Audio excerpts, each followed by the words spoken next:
د یو عیسائی پادری دوکا او رسوا کېدل. یو وخت په متحده هندوستان کې د دهلی په چوک کې یو عیسائی پادری راغی او داسې اعلان وکړ: اے مسلمانانو، تاسو وایئ چې زمون قرآن مجید په حق دی، راشئ نن ما د مقابلې دپاره خپل انجیل راوړی دی، تاسو خپل قرآن راوړئ، دواړه کتابونه به دې اور ته واچو، که د چا کتاب ونه سوځېدو هغه به په حقه وي، او چې د چا کتاب وسوځېدو هغه په ناحقه وي. عیسائی پادری په چوک کې ولاړ دی او بار بار دا اعلانونه کوي. مسلمان حیران ولاړ دي. یو کس په منډه باندې د مسلمانانو عالم شاه عبدالعزیز رحمت الله علیه ته ورغی. هغه په خپله کتابخانه کې مطالعه کوله. دې کس ورته وویل: شاه صاحب، مسلمانان په ډېر لوی امتحان کې ګیر شوي.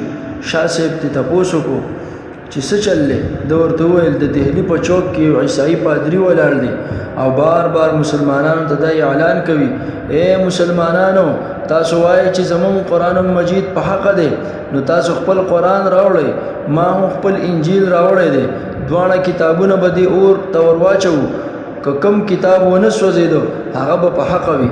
شاه صاحب رحمت الله علیه ورته وویل: وارخطا کېږه مو، دا دومره غټه خبره نه ده. شاه صاحب را روان شو. کله چې د دهلي چوک ته راورسېدو، عیسائی پادری ولاړ دی. ده ورنه تپوس وکړو: پادري، څه خبره ده؟